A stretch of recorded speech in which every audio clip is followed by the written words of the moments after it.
person tonight, so she's going to be recording our session so we can share that tomorrow.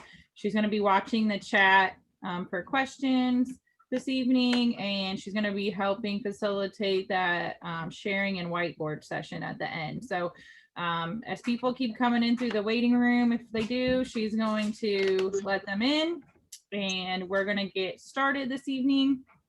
We're going to go through a bunch of things.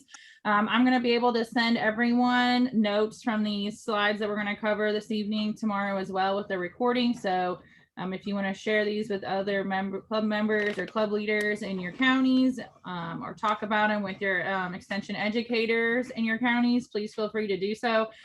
Do remember that some of this stuff is set rules that we do follow, and some of these are just ideas that either myself or other area or state educators have come up with to kind of help with this social distancing club, how to have a successful meeting during a global pandemic situation. So please feel free. I know some of this stuff is going to need to be modified to fit your situation, so don't feel like this is all steadfast. And then hopefully at the end, we'll be able to share a bunch of ideas and have a bunch of good questions and discussion to help everyone. So just a little background. I have been focusing and doing club meetings since October with a bunch of different groups. We've even had our forestry and entomology teams meeting and practicing since the end of August. And so we have been implementing our COVID safety plans, which we'll talk about this evening as well. So the first thing, if anyone attended the summit this year in November, which was all virtual, you attended this session that Kathleen and Katie Sweet and myself did.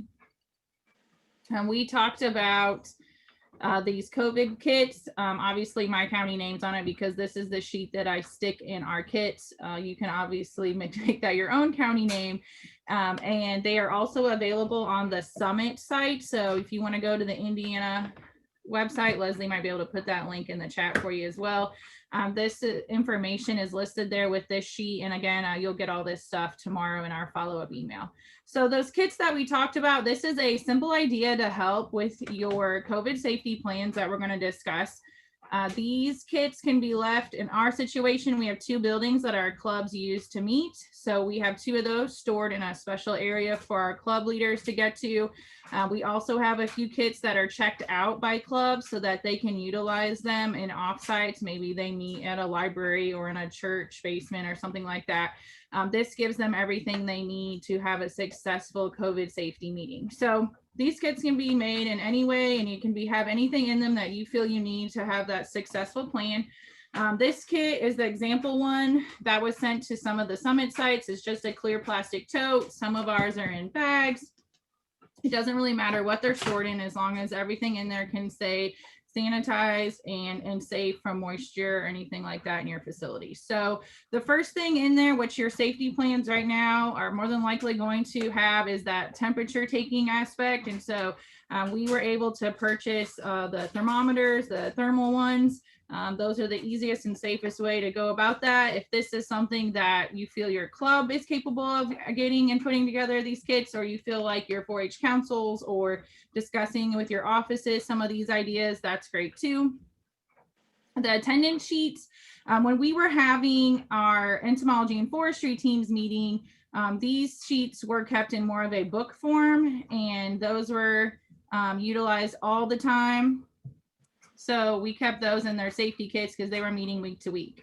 What we discussed as club leaders is that maybe the attendance sheet is something that you keep, and we need to make sure that we're tracking those temperatures. Something to remember, that we're not just tracking attendance of our youth anymore. We're also tracking attendance of any adults that are going to be joining us, because we want to keep track of how many people are with us in our meetings or in our activities on a regular basis. We also included gloves, so it doesn't have to be a full box. If you're going to make several kits, we've been able to split up glove supplies. These are great when we're sharing items, especially, or serving any type of pre-packaged foods, which we'll talk about.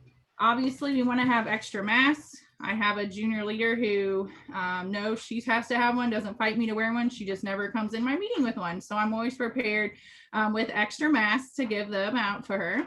And then it's always good to have some type of cleaning wipes. Our robotics meet every week on 6-week sessions, and then we do an overall giant sterilization. But every meeting, we wipe down all of our tables, all the backs of our chairs. We wipe down all of our technology that's been touched by the youth, and then the youth have their own kits to use. So it's important to have those types of things. And then, of course, sanitizer. So we have small bottles that we put in our kits, and then we purchase the refill bottles. It's the best way to do it. Just keep refilling your mobile kits or mobile sanitizer that we have. So it is also good to have some signage in there. So some of our locations that our kids are meeting, they don't have the 6-foot social distancing sign recommendation or the remember to wear your mask recommendation sign. So those also might be something that you want to include in your kits if you have clubs that are meeting in areas that aren't prepared with COVID safety signs. All right. Saw the box jump. Leslie, do I have a question or anything? Am I okay? Nope, you're good. I was just dropping that link to the summit website in there. All right, so Leslie dropped the link to these items that were from the summit. So on the bottom of that sheet, you saw it said social distancing club information. So we're going to talk about that a little bit. Some of you may have not been meeting, or you've only been meeting online since we've had the March pandemic announcement where everything kind of shut down on us. So if you want to meet, is your club meeting in person or online is what you need to ask yourself first. If your county is allowed to, based on your color code, or you're ready to do that, an in-person meeting, highly recommended that you offer that hybrid. So what does that mean? Well, obviously we're going to be meeting in person. So we want to make sure there's an approved COVID safety plan with your extension office, which we'll discuss what that means and how that gets accomplished. And every county does it a little different. So that's a good communication to have open with your educator.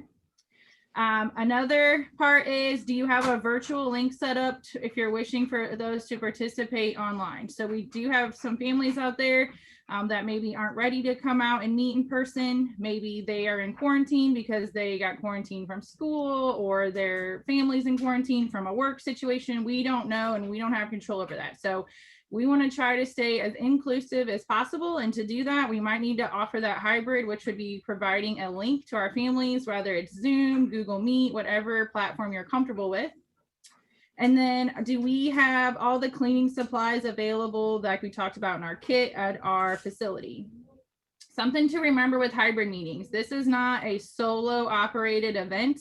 You are definitely going to want to have someone designated who is monitoring the virtual, just like Leslie's doing for me tonight. So it's more fluent and there's more interaction with everyone. It is great to have someone there to monitor waiting rooms, questions in the chat, making sure everyone who's virtual can hear what's happening, that type of stuff. And then obviously we're going to talk a little more on that too, but we want families to sit together, but we want to keep that 6-foot space from everyone else. We're going to do temperature checks, face coverings, that type of stuff.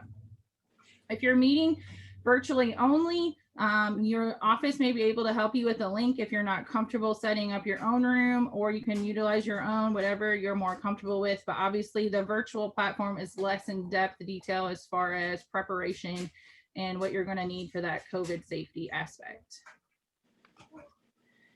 So what does it mean, and how do we have a meeting that's socially distant? That seems pretty weird to a lot of people. What do you mean we're having a socially distanced meeting? So what we have found to work really well is that if you still feel those officers be at the front of the meeting and holding that power or the leadership in the front of your group, then we can maintain that distance up front. We use about 3 or 4 8-foot tables and sit our officers across the front. If you don't have that space, maybe the president and secretary are your representatives in the front of the room, and the rest of your officers can stand and give their reports in their own area around the room. Hands-on activities like crafts and projects can still happen. You just have to have some preparation and modification. Make sure each family unit has their own kit or supplies is a great idea. So at Mini 4-H Club, they created clothespin reindeer Rudolphs at our December meeting. So beforehand, the leaders put together the kits to make everything. And so all kids had was a little baggie filled with all the supplies. They weren't reaching into different buckets and pulling out supplies. Everything was only touched by those who are using the supplies in their own kit. One person should be giving out handouts in the room instead of passing papers down a row like we're used to doing sometimes. And then it is always good to make sure that our families aren't congregating in groups after meetings as much as we can. It's not that they can't speak to each other. Maybe we just don't get as close as we used to at this point moving forward if the social distancing still applies. So how do we handle refreshments at an in-person meeting? For some club meetings, this is major details. A lot of clubs, that's like the kids, what's your favorite part of the meeting, recreation or refreshments? So if that's something that you still feel like you need to have something to think about, maybe we don't offer those during COVID-19.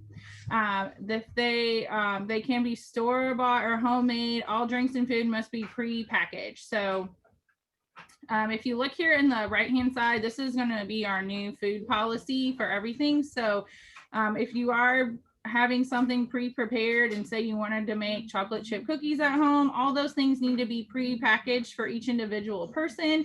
And there needs to be that recipe provided with the ingredients. Make sure that there's any potential allergens listed on there. There needs to be information about who created that food product, name, address, contact info, when it was made. All that is required now when we are presenting actually homemade food to other individuals. Am I good, Leslie, on that? Okay. Another thing we do is that's the last thing we do. So if there is a meeting or something where we're offering refreshments, last time for minis, we made little refreshments to take home. It's the very last thing we do. It's in a pre-packaged thing. They make it on their own. They stick it back in their baggie to take home. It's less mess for us to clean up, and they get to eat it in the car on the way home, and it becomes their refreshment on the way out. So they're not taking their mask off to eat or doing any of that stuff, and then they're still able to enjoy and do something with the refreshment aspect. Recreation. We have done different recreation or team building activities. You can definitely do that. It just needs to be thought out a little more on maybe not touching the same supplies all the time, or if we are, make sure that we are still having our face coverings, we're having that hand sanitizer, or we even have access to soap and running water in a restroom is even better. And songs at a meeting. Singing is something that everyone has talked about as projecting more germs and things. Even with our masks on, we need to be careful with that singing. So maybe our song leaders talk about a different song aspect, or if you're meeting virtually, obviously that is a whole different thing for recreation and song, but it may be something that we come more creative with if song leader is still a officer in your clubs at this time. Okay, so we talked a little bit about social distancing club in person. So now if we only can meet virtually, how do we make that successful? So we still want to make sure that our youth are helping run those virtual meetings just like they would in person, hopefully. When they are running those meetings, we want to make sure that they have access to things like maybe being the host or being able to share their screen if they have an activity. We want to make sure that everyone has supplies up front if we're going to do a hands-on activity. So if your club is going to be doing rafts and seeing who can create the best raft and testing them in our kitchen sink, then we want to let everyone know ahead of time, hey, you need popsicle sticks and construction paper and a straw, because we think most people can have those similar supplies at home. And you want to make sure your sink is half filled with water, because we're going to create this science experiment and then we're going to test it, and we want to see everyone's activities on camera. So it's something to give your families a heads up with, or if you're having supplies dropped off on their porch or picked up somewhere, that's something to let them know ahead of time. The more interaction we can keep with everyone, the better and more engaged they're going to be with those virtual meetings. Some virtual meeting etiquette. Katie Sweet in Hendricks County put this together for us when we all started having these virtual meeting, which seems to be continuous even when we are meeting in person. There's some do's and don'ts sheet to think about. Some of the big ones especially is not eating while you're on camera, making sure you're dressed appropriately and making sure your background is appropriate. Sometimes we don't think about that and what others can see. It also is important to make sure you kind of test your technology with your microphones and your cameras if needed ahead of time. And always remember, just like in person, a virtual meeting is not going to be perfect. We can't control everything. So just go with the flow and try to make it as interactive and enjoyable for everyone. And then there's also some tips on here that she had found some links. So I included those. And again, you'll be able to access all of this tomorrow when we send out these slides with notes and things on them for you. Okay, so what is our responsibility as 4-H volunteers when it comes to COVID safety and running meetings and doing workshops and different activities? So obviously we want to give our youth the safest educational experiences that we can through all of our activities, whether it's a regular meeting, a workshop, or something else. We should not be projecting our personal thoughts and beliefs on our families when it comes to COVID-19, but we want to stay as positive and keep our families' lives as normal as we can. So the more positivity we can have about what's happening and how we're interacting with everyone, the better experience hopefully everybody has. There were some additions to your adult behavior expectations this year, some of those regarding CDC and COVID guidelines. So it's important that you read through those. They were online when you went through your volunteer re-enrollment on 2.0, or if you signed and filled out a paper form, those are also listed on there. So you want to make sure that you're reviewing those because they are enforced and you did sign those as part of your adult behavioral expectations. Some of the big ones on there that I posted here, so you can kind of take a look at those. I'm not going to read them to you. I feel that you all are capable of doing that, but it is something to look into and remember as we're leading our clubs and different activities as volunteers and representing 4-H. So I came up with a couple of questions, and of course we'll talk more here as we finish out about things, but how do we handle those tough situations? Because we may be put in some tough situations as club leaders where maybe your educator isn't there, or that there's any kind of office support at this point and you're handling situations on your own as a club leader. So what do you do when someone enters your meeting or activity without a face covering? Like I said, we keep those extra masks in our kit. So that might be an example here. We gotta politely hand them a mask and remind them to put it on, and then kind of explain our COVID safety policy with 4-H and why we are requiring those and what our COVID safety plan is. What if your parent expresses that their child themselves cannot wear a mask due to medical reasons? We can give them some options for some face covering options, which we have had in the past and addressed, which have been great, and just let them know that our policies are created to protect everyone. So that is why we have them. It is protect everyone, ourselves, them, and everyone who's participating with us. I saw a flash, Leslie. Good, okay. We do not want to cause, we're not looking to cause or be involved in any confrontation. So if you ever feel like a situation, beyond COVID-19, obviously, but any situation that you're put in and gets out of hand, please don't hesitate to reach out to your office for guidance. That's what we're here for. You do not need to take on the world with the masks. You just need to help us enforce our COVID safety plans. And if someone is causing a problem, please let your office know so it can be dealt with. But we are hoping that with our volunteers and our club leaders being positive and representing the rules correctly, that we should not have any problems. And we have had several activities and zero, knock on wood, issues have come about with face coverings and just following our safety protocols thus far. So some reminders to think about as you're starting to email families about event or club activities. Things that I like to include when I am sending out reminders. If you're experiencing symptoms or in quarantine, please do not come to our event. If you're offering it also in virtual, make sure they have that link. Let them know, hey, we're still here for you. Here's a link to join us if you want to just listen in even. That's totally fine. Our junior leader treasurer was in quarantine at our 2-month ago meeting, and so she was able to read her report via Zoom to the club. That was great. She couldn't help that she was in quarantine. It happened through school. That's kind of how that's going to be working, I feel like, through the end of the school year. So we want to make sure that we can keep those youth participating and included in our meetings. And then always put that in there. Remember, we are following our COVID safety plan. So please come prepared with a face covering.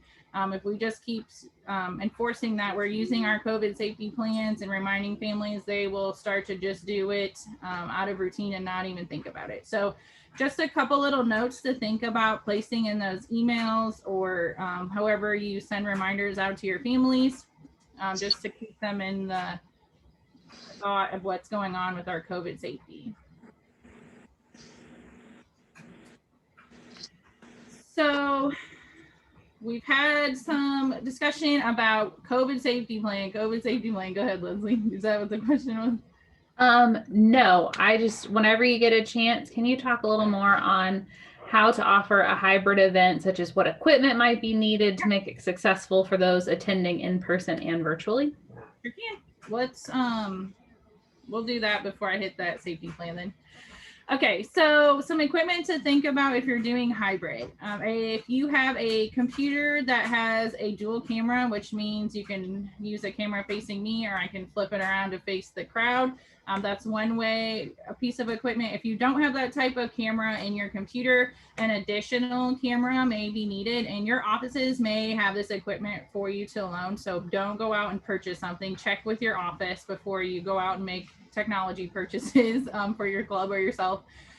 So those are good to have. Cameras are important because depending on what's happening, if you're having them do activities with the group that's meeting in person and they picked up a kit, it's great if they can clearly see the presenter, clearly see their classmates or the other youth in their club.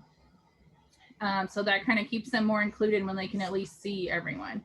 You want to make sure that your computer has a good microphone, or you have a good additional microphone plugged into your system so everyone can hear you clearly.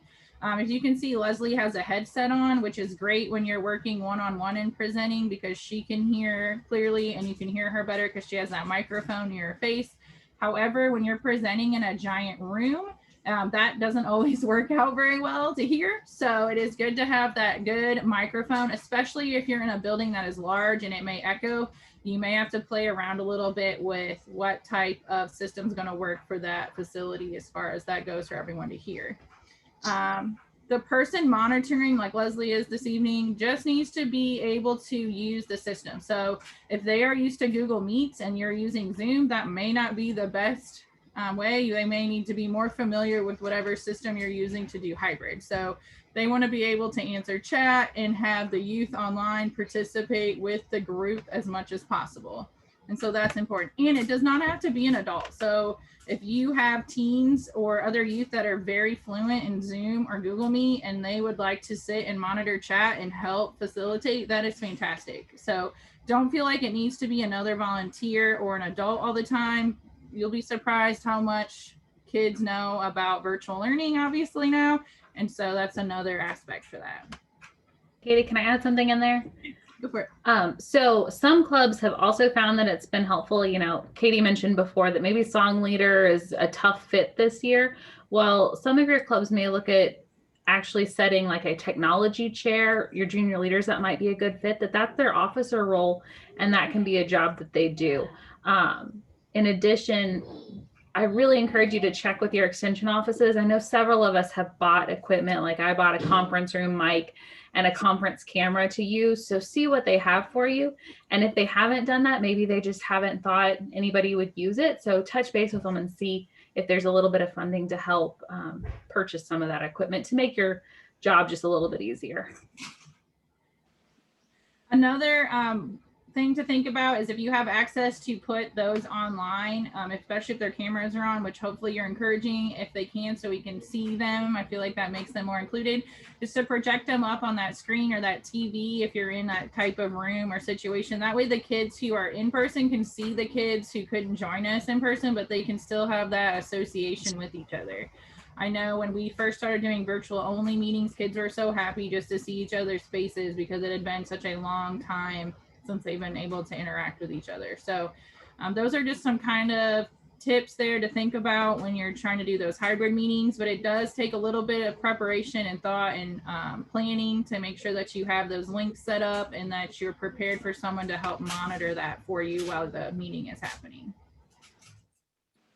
Good there, Leslie? Okay.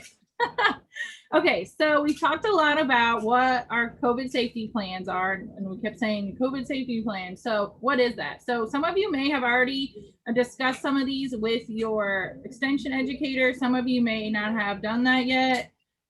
Some of you may be in the process right now. So what I've done is just cut apart and pasted an approved safety plan up here to kind of look at some ideas of what that is. There's a pre-made form.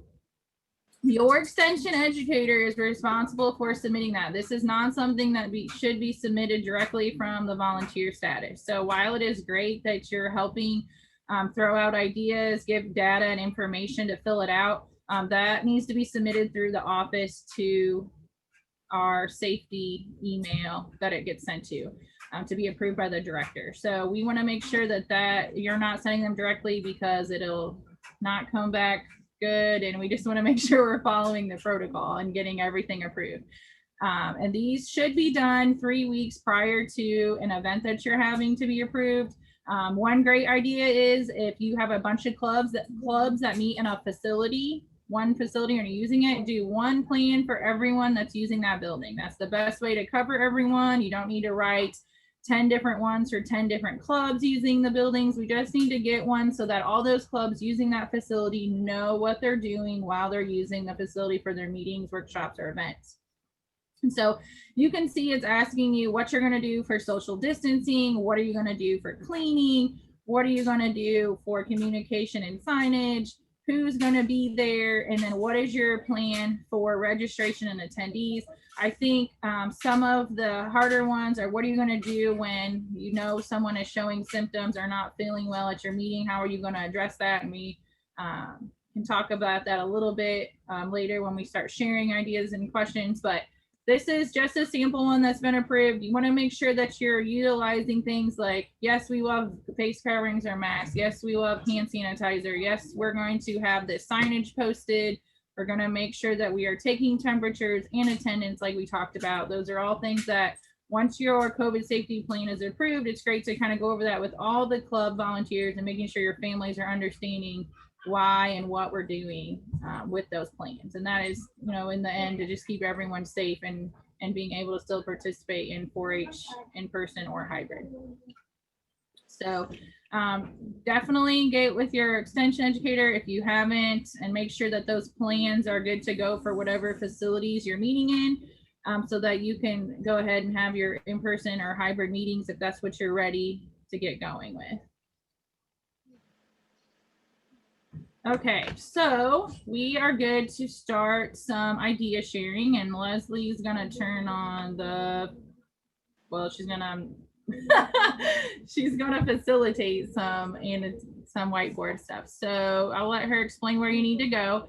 But our first idea sharing, and I know there's gonna be some questions in here, but we wanna get some idea sharing on your concerns or thoughts or ideas of in-person meetings. I know that some counties are in red, some are in orange right now. I think a lot of you are concerned about if we are in red and we can only have 25 people, but I have 30 kids in my club, what do we do? So what are your concerns, questions, ideas for how are we addressing meeting in person? What is your hesitation there? I know that there are still several out there that may not have been meeting in person yet. That's totally okay. We just want to kind of get everyone in the flow and understanding of how these in-person events are going to be working and what you need to do to be up to COVID safety plan standards when it comes to meeting in person. So go ahead and throw out your questions, your concerns, your thoughts on meeting in person. Maybe you are already meeting in person. What can you tell somebody in our group that, hey, this is working great for us. We haven't had any problems, or we met in person and this happened and that's okay. We solved it by doing this. So you guys can, I'll let Leslie explain how to put it up there if you're new to that, but. Yeah, so if you're joining us via computer, you can go move your cursor to the top of your screen and there's a button called View Options. And then you just click Annotate, and then it'll bring up a toolbar that'll let you click text, and you can type in your thoughts right on Katie's screen. And then we'll capture that and share those with everybody. We'll probably do a couple times where we dry erase it and then start over. So we'll capture those. If that's something that you don't want to do, drop it in the chat and I can get it copied over to the annotation.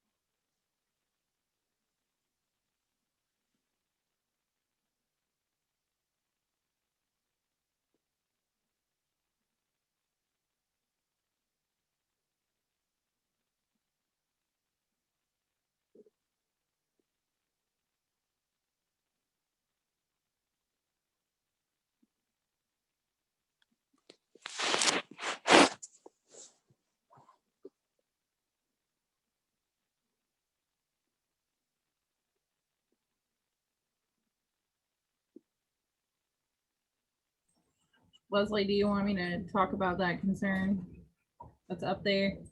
Oh, sorry. Yeah, go for it. Okay. So how to make meetings safe for 25 people versus 250 people? Good question. Okay, so let's see. Monday would have been our regular horse and pony call out. So that's about 50 youth. Since we are not allowed to have that, we're in red, we're at 25. So what we did was we made a drive-through type meeting for different age groups to come through and get everything they needed to get started with the club. Which would have been making sure they're enrolled in 4-H, making sure they have all their books and paperwork and things that they would normally do at their call out meeting that we did with different age groups at different times. And we kept the amount of people in our facility way less than 25 that way, and we were able to help people individually and get through there. I think more when we get to allowing more people, it is going to be a bigger task of monitoring those COVID safety plans. It's going to be a bigger task of sanitizing and making sure that people are following those guidelines with face coverings and doing things like that, which is why it is a team effort to do that. So everyone in your club, as far as a leader, families, needs to be on board with the COVID safety plan and needs to have an understanding of why and what we're doing so that they can help each other. Hey, you don't have your mask on. Did you bring one? Or, hey, can you wipe those tables down over there? The meeting's over and we want to get everything sanitized so we can go home tonight. So it's kind of just figuring out that groove on getting everything organized and how it should be for that COVID safety plan. What do you think, Leslie? Okay. DeKalb County Junior Leaders, RSVP for hybrid. RSVPs are important. We are taking RSVPs for our hybrid Area 2 small animal workshop. Big time for that. A couple of reasons. One, we don't know what phase we're going to be in when it comes to that day. Hopefully not red. So we can have more people involved.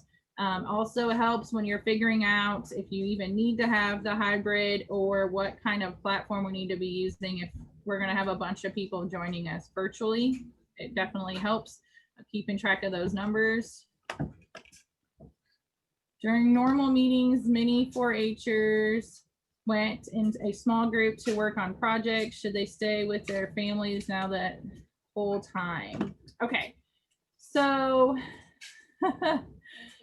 they don't. So what we did for minis is every kid has their own station, but we do everything together. So instead of all of our minis sitting at one table and doing activities together, they all sit at their own little tables and do the activities together so that we're not sharing space and sharing supplies. So each one has their own set of supplies to do those projects and activities.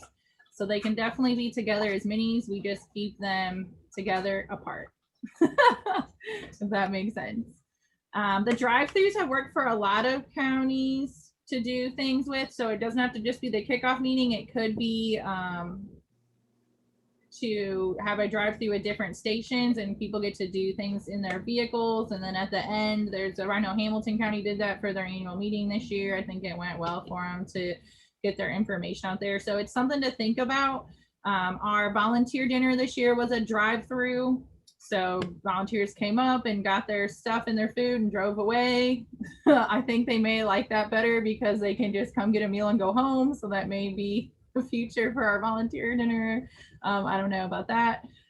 Sign up Genius, is it appropriate to use? Definitely. Just make sure that you have the correct stuff in there that you need, and that the backgrounds and things are appropriate for what you're using. But yeah, Sign Up Genius is great.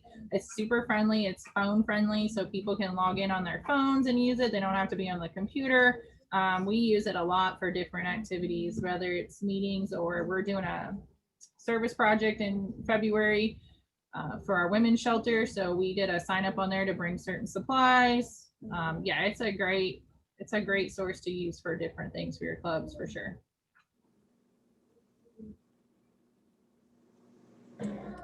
And while people are thinking about their other things that they want to drop on the annotation board, just another thought. Remember that we do have the COVID dashboard that gives us our county colors and some guidelines for that. But some of us are still going to have some local guidelines that are also enforced in addition to that. So for example, my health department does not want us meeting if we're in red status. They just want to remove all of those extracurricular meetings. So be sure you're staying in contact with your extension educator and what you can do, because we do need to keep those local health departments happy. They're doing a really hard job. And we also this summer want them to know that we have been cooperative and done what they've asked us to, so that we can do some of our bigger events. So we've got to play nice in the sandbox with everybody to get everything done. Voting virtually or a hybrid. I don't know if you've done that yet, Leslie, but I think you have. Yes. Yeah. So there's such different ways. Zoom is actually a great one. You can create an election on there. We actually voted for some state office stuff through 4-H, IEA, our organization. We voted via Zoom. You can pre-create your ballots and have it that way. That way, especially it works in hybrid and virtual only, because those online can vote. And obviously if you're hybrid, the people in person can vote. If you're taking nominations from the floor, that takes it to a different realm. I'm not sure, Leslie, if yours was virtual only or hybrid. I've done hybrid. So I've been helping my clubs a lot more this year do their officer elections, because I'm the Zoom account owner, and only the Zoom account owner can set up your polls. So if you take your nominations all in advance, so some junior leaders do that, then you could have your educator preset a poll or a Google form or any sort of survey software and give people the link to do it. For my club meetings that they're going to take information in person, so like Dairy Club this weekend, I'm hopping on their call for about 15 minutes to help facilitate that polling for them. They are, to try and be more inclusive, they are asking for people, if they know they want to run for an office, go ahead and send your nomination in with a little blurb. That way, if somebody has technical difficulties that day, that doesn't keep them from being able to actually run for an office. So try and take those nominations ahead of time, get a little blurb about why they want to be an officer. But you can also take nominations from the floor that night. It is still important to try and do that secret balloting as much as you can. That's why the Zoom poll is helpful. You just want to make sure that your adults know that they should not be voting, that this is still a youth officer election, and so adults should not click on that poll. So does that make sense, or anybody have other questions? Hey, Leslie, I have a follow-up question to that. So for the Zoom polling, does it track if everyone has submitted a response? It does. Okay. It'll tell you how many out of how many on your meeting have submitted. It won't show up for co-host, which works out well, but if you have like a junior leader who is an officer, the poll won't show up for them. And also another challenge with it, with like my Dairy Club for this weekend, I have families that are all part of that club. So there are 3 youth members sitting right there. So what I'm going to have them do I'm not saying this is ideal. It's a whole lot easier to do this in person, but this works and is inclusive. Those families are going to take the poll one time, which is all it'll allow them to do. And then they're just going to direct message me in the chat what the other two are voting in that family. And I'll just keep track of that. So if you have a giant 4-H club, you're going to want some extra help doing that. But for smaller club meetings, it'll work pretty well. Thank you. The form works great, but it also tracks by email. So if you only allow one response per email, it blocks another family member from utilizing it. So you just got to kind of play around. There's some other poll, I don't know what you call them, apps or websites out there that you can play with and use too. As long as they're easy access and people don't have to create something to participate or do something like that, the easier, the better it is for everyone, because obviously we're all trying to navigate through this together. And I would love to do a Minty or a Slido or some of those technology things, but those all require you to go to an additional website. And for a tech savvy group, it's awesome and it works so much better. But internet in my rural Indiana county is not great. And so I try and keep it as simplified as possible. So that's why I try and keep it in just my Zoom platform and not add something else, because a lot of my members are joining via their cell phone. They're not hopping on a computer that's easy to go between different programs.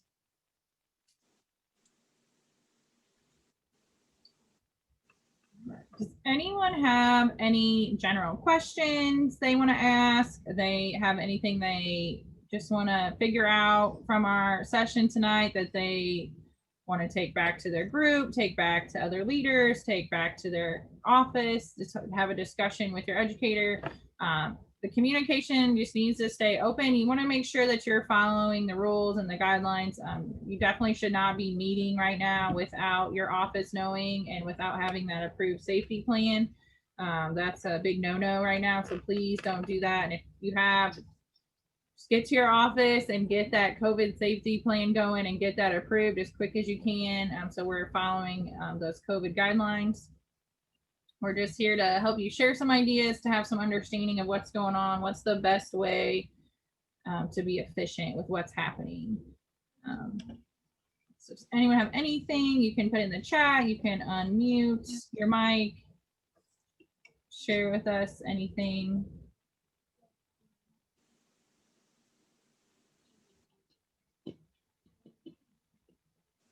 So there's a question in the chat. It says, we struggle with youth not having access to internet and or not feeling comfortable using technology. What is your advice? So are you only meeting virtually? I guess that's part of, some of the question there. Are you not able to meet in person? The best thing you can do is just stay in contact with them in some form. So maybe they're not comfortable. Maybe the parents aren't comfortable with the technology as the kids are. That might be part of the question too. I know we've kind of seen some of that where parents aren't real sure about the virtual meeting stuff, or they're not comfortable with their kids participating. I know social media may not be the greatest way to stay in touch with people, but a lot of kids do communicate through there, and there is safe ways to do that if you're in that avenue. But my advice is, if you cannot meet because they cannot figure out technology, they don't have the internet access, they're not comfortable with it, the greatest thing you can do is just stay in touch with them. So that may be writing a personal note to their family and making sure they have all the updates from the office, whether it be upcoming activities or different things. I know it really just depends on whatever your county status is. Like Leslie said, maybe you have different stricter guidelines at the local level, but it is just keeping that personal touch with your families and making them understand, like, stick with us, we're here for you, we have all these opportunities and things going on, it is going to get better, and we are going to have opportunities for you to participate in. Yeah, and I would say an example, our dog club has done a good job they'll pre-record some content that they post on their Facebook site or something like that. That way, when people do have the access to internet, they're still getting that content. They've also done a Google Classroom. And I know it's hard for smaller clubs. Do you feel like you're not getting the same interaction that you are, but you're still offering it. You're giving them that chance for belonging. Just remember, people are in a different mindset now than they ever have been before. Some of them are just trying to do what they have to do with work and school. And so 4-H is that extra, and sometimes that's hard, but just know that if you keep showing up, you'll be there when they're ready and when they need you. And so just hang in there. Karen also said you can record those virtual meetings and email the link to anyone who can't attend to watch the recording. So yeah, if you can record things and share that so that, again, when they have access, it's there. It may also be good to share with families in your county where they can get free Wi-Fi. So it may be like large Cokes at McDonald's for everyone that night, and they get to watch the meeting via Zoom. I don't know. I know McDonald's parking lots have been popular for Wi-Fi. I've heard in some areas that like that's the only place we can get it. So just that might be something to seek out. I know extension offices can help with that because we've been given resources on where to get or see where you can get internet access for people. So check that out. I'm sure that's posted somewhere for you to search as well. But wherever kids can get safe, free internet to join, even if it's for that club meeting, that is another resource to hand out to them for sure. And like you said, we are recording this tonight. So for all those who couldn't make it, we are going to send that out to everyone who's registered for our volunteer cafe sessions, and we're going to share it on our YouTube page. So it'll be available for everyone. Another question in the chat, Katie, is how will it affect attendance if families can only watch the recorded meetings after? So you can see who, depending on how you set up, you can see who's viewed. So like if you're doing it through YouTube, we can see how many views we have. You can decide how you want to take attendance for the views. I don't want to say it like this, but obviously someone could be logged into our session and totally be watching their favorite TV show over here on the couch and still want to get credit for whatever your club gives credit or points for if that's part of their session. So living in that virtual world, it's kind of, we've seen our kids with the homework and how that works too. However you feel is your attendance or your participation is kind of how you can do it. Remember, meetings are not a mandatory required thing, so you cannot fault somebody for not attending a meeting. So just remember that. I know that's painful for some of us, but that is not a mandatory thing for kids. It's more of a guidance, helpful, sharing ideas, sharing information for our families.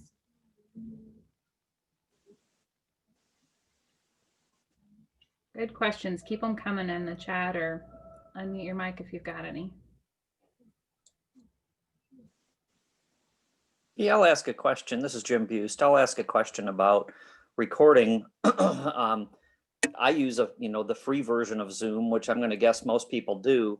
I don't know that there's the ability to record through that. I think there is if there's a paid version. Any suggestions for those of us that are not, paying for a subscription?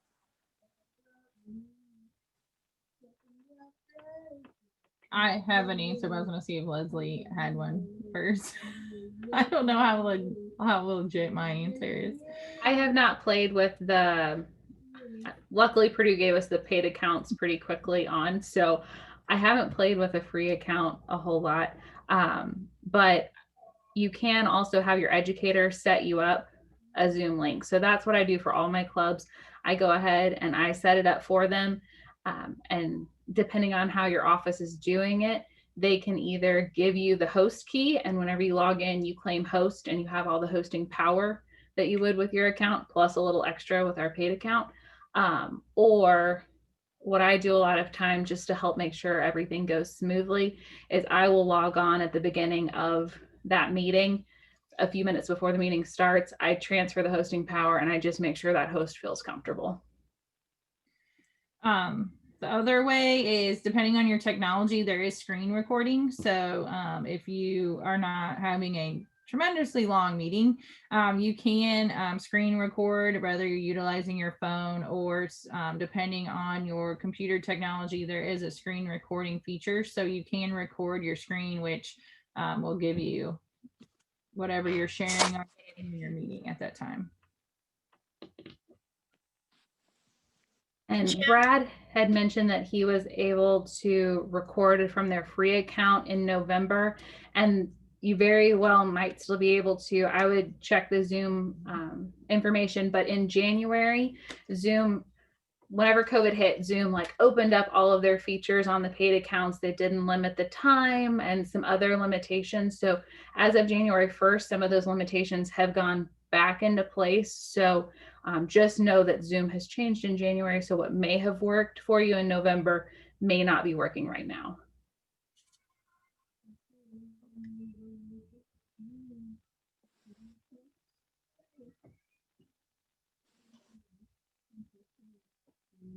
And I may have talked over somebody who is about to ask a question, so feel free to go ahead. That was me. And actually, I was going to say the same thing. Back in the fall, I was able to record through Zoom using the free account. But I do think that was one of the features that they were taking away with the new year. But I will also say that when I was recording, I struggled with my longer Zoom meeting recordings. So like the short meetings that were like a half hour or less would save easily and were easy to share, but any of the recordings that were longer than a half hour, for some reason, they would not download for me. Now that could have been just my computer, but just something to think about.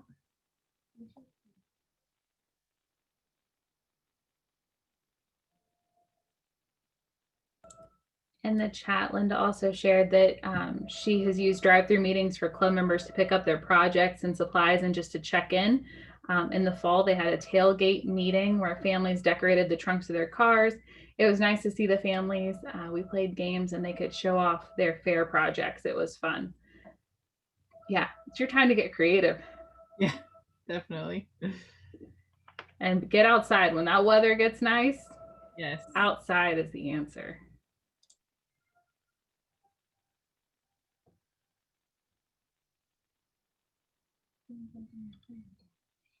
Right. Do we have any other questions or anything else people would like to share with our group before we end it for this evening?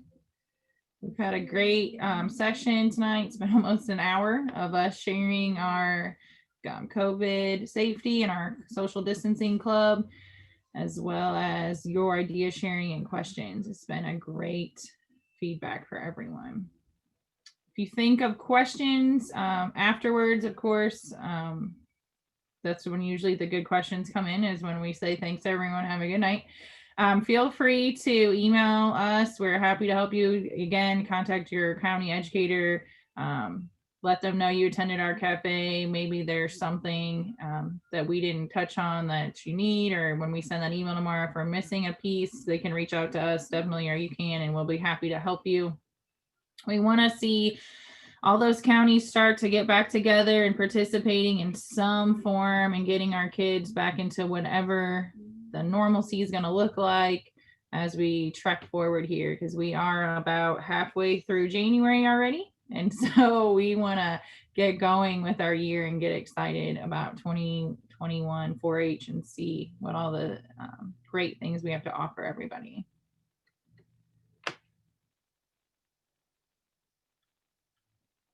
I think we are good. Leslie, you see anything else?